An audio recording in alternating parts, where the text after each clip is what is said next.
the successes. Now we do have a little bit, we've got that approximately normal that we need, right? So what is it going to make it, the distribution, approximately normal? NP and n times 1 minus p has to be at least 10. Now, that's a very conservative values. NP and n times 1 minus p being at least 10. Some statisticians say as long as it's at least 5, it's good enough. So they go back and forth on the test. Typically on the AP exam, they'll say one of them and then put the other one in parentheses. Like they have to be at least 10, and then it'll say in parentheses or at least 5 because it depends on who is telling them what. I personally like to be a little more conservative about it. I know that at least 10 is awesome. If they ever gave it to you on an AP exam, like on a free response question, they'll give you a number that's way bigger than 10 for those two values if it works, and they'll give you a number like 2 if it doesn't, okay? So it needs to be at least 10 for like the number of successes and the number of failures. 4 or 5, whatever. So let's look at an example. We have a market research, 52% of all residents. Telephone numbers are unlisted. Use random digit dialing, regardless of whether they're listed in the telephone. The firm calls 500 numbers in Los Angeles. How many do you expect will be unlisted numbers?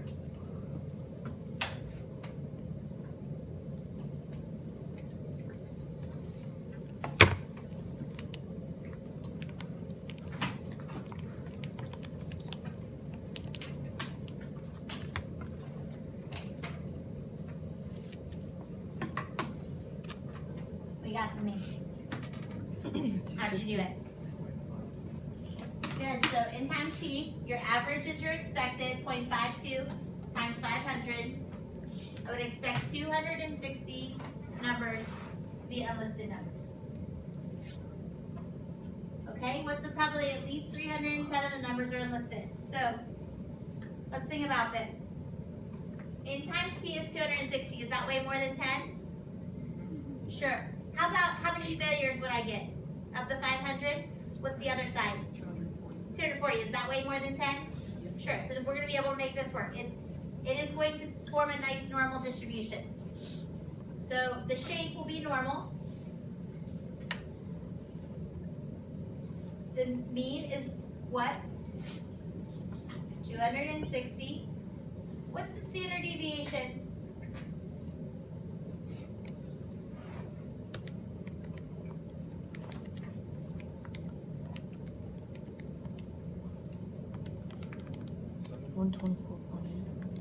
Screwed it.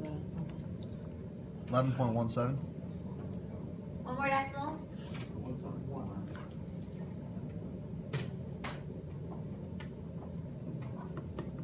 I'm a 3 decimal standard deviation girl. Right? So 11.17. What do we do from here? At least 310. What does that mean? 310 or more. So 310 left or right of 260? To the right. And we want more than that. So what are we going to do next? Find the z-score.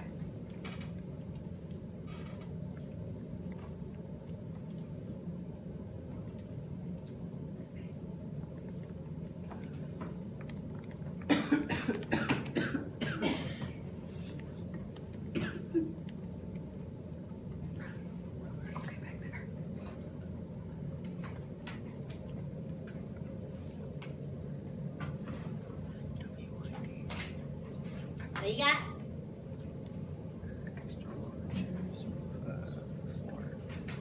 4.476. Okay? So let's calculate the probability. Yes? Can we go over how to do that on the Sure, of course. All right, so you're going to go to normal CDF. So there are kind of 2 ways you can do this. So normal CDF, norm CDF maybe? It doesn't have an A now. Oh, distribution, second bars. Okay? So there are two ways that I can do this. Now that I have my z-score, I can just go straight from the z-score and say 4.476 would be the lowest and E99 would be the highest. And that would be all I would have to do if I do it from the z-score. I don't have to tell it anything else.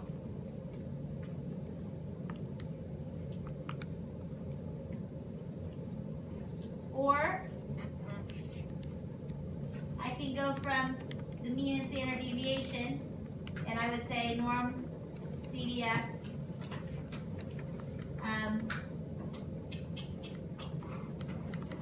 re10 E99, but then I have to tell it that the mean is 260 and the standard deviation is 11.171. What do you think? Does that all make sense? Haley, are you good? Yeah. So either one, this one, if you go from the z-score, it's always going to assume that your mean is 0, your standard deviation is 1, so that is why I don't really have to put anything in the mean and standard deviation.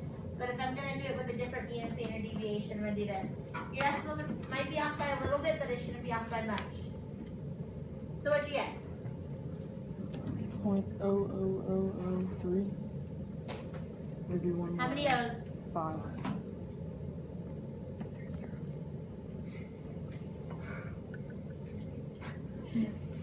Three. Yes? 4. 4. Why don't you just give me a decimal after the 3? 3.8. 3.81. Anybody else? Anybody else want to add digits? 3.08. Okay, we're done. We're done. All right. So there you go. There's the probability. Or we could have also said what? Less than 0.001. 0001. You may not say approximately 0 when it's 4.476. That is not even remotely approximately 0. That might be remotely. All right. Okay, let's see here. So, how about if my sampling distribution? Oh, did I answer all those questions?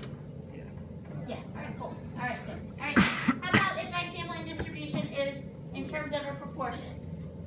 So the mean, the average, the center of my distribution will be whatever your proportion is. Okay?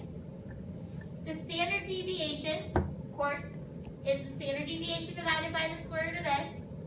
But the standard deviation for a proportion is p times 1 minus p, without the n part. Divided by the square root of n, and then that just ends up with this formula here. P times 1 minus p over n, square root n. And again, we want NP at n times 1 minus p to be at least 10 or at least 5, depending on who you talk to.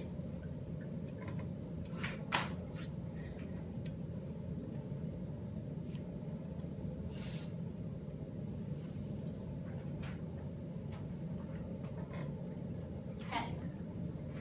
20% of customers who purchase TVs at Best Buy also purchase extended warranties. Random sample of 100 TVs purchased. Purchasing customers are selected with a reasonably likely proportions of customers who purchase the extended warranty. All right, so 20%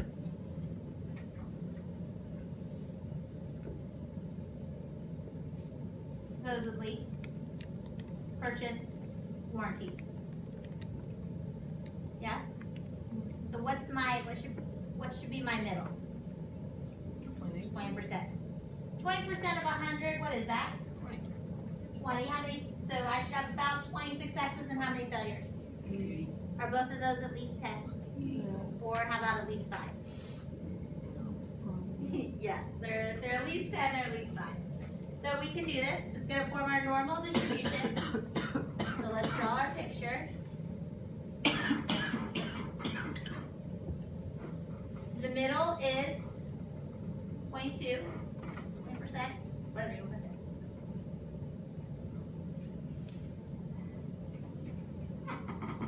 My standard deviation, the 0.2 times 0.8 divided by 100.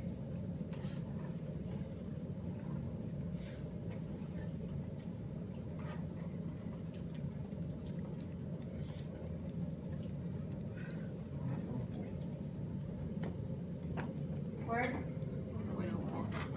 One more decimal? That's it. 0, 0, I would like a 0. Oh, is it perfect? It's 0.04? perfect. Yeah. What? 0. All right, I'll eliminate the 0. Make your life a little better. Okay? Reasonably likely. What does that mean? Standard deviation is 95%. Middle 95%? Standard deviation is better. Middle 95%? So I need to find these two values here. This in the middle, 95%. Okay. How in the world? Careful. Carefully. How in the world? What do I do? Your Z-score gives you 0.025 on either side. All right, find the z-score that gives me 0.025 on either side. Have you figured this out without having to look at it? Yes. 1.96? I have an answer. Isn't everything A little nervous. two standard deviations on either side also 95%? Well, so it's 1.96 standard deviations, which is almost 2, right? So we use 2 as an approximation sometimes, right? But, and like for sure, like in previous classes, like when we did in math 3, or like 2 standard deviations were rock solid. But really, we like to be as precise as possible. But could you do it by multiplying standard deviation by 1.96? Yeah. Isn't that kind of what we're gonna do here? I think that's kind of what we're gonna do here. So 1.96 is your z-score. Is the z-score here? What about the z-score here? -1. Negative 1.96. We go with the symmetry there. Yes? So how am I gonna change that back to the context of the problem? Use the z-score formula, that's fine. So 1.96 is your z-score. You need to find x minus the mean of 0.2 divided by the standard deviation of 0.04. And really we want, bless you, we want plus or minus 1.96, right? So, can you do those two problems? Did you already do them? Yeah. You just ignored me while I was talking about something else, so you could just bust it out. Ignore. See how it is. That's how you roll.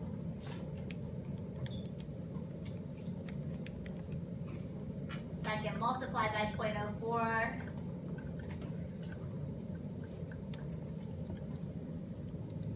Plus or minus 1.96 times 0.04. Add 0.2. So it's really 0.2 plus or minus 1.96 times 0.04. What'd you get? 0.2784. 0.1216 and 2.784. 2.7. well, I mean, what should it be in? Oh, I hate that rule. Who made that up? 12.16% to 27.84%. So, question for you. I sampled 100 people and got, let's say, 45% of them bought the extended warranty. What would you think about that? What? What? You would say what? Yes. What? How is that possible? Would you think I was lying? Yes. Would you think immediately you would think I was lying? Oh. Would you think Sampling error. how about the people? Would you think they were lying? No, people are just. What about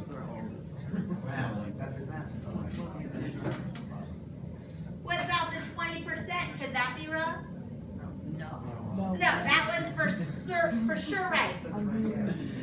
It says it in the problem, there's no way the 20% is not the right proportion. Yes. Okay, so it would be either the person who did the sampling did a terrible job.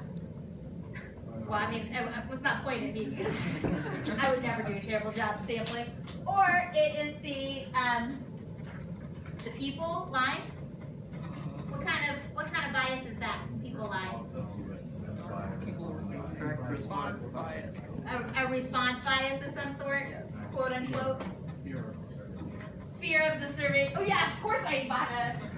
What are we talking about? Of course. There's no way it could be the 20%. That's what you're telling me? That's what you're telling me? There is a way. Oh, okay, there is a way. You're willing to accept that there is a way. Just not very likely.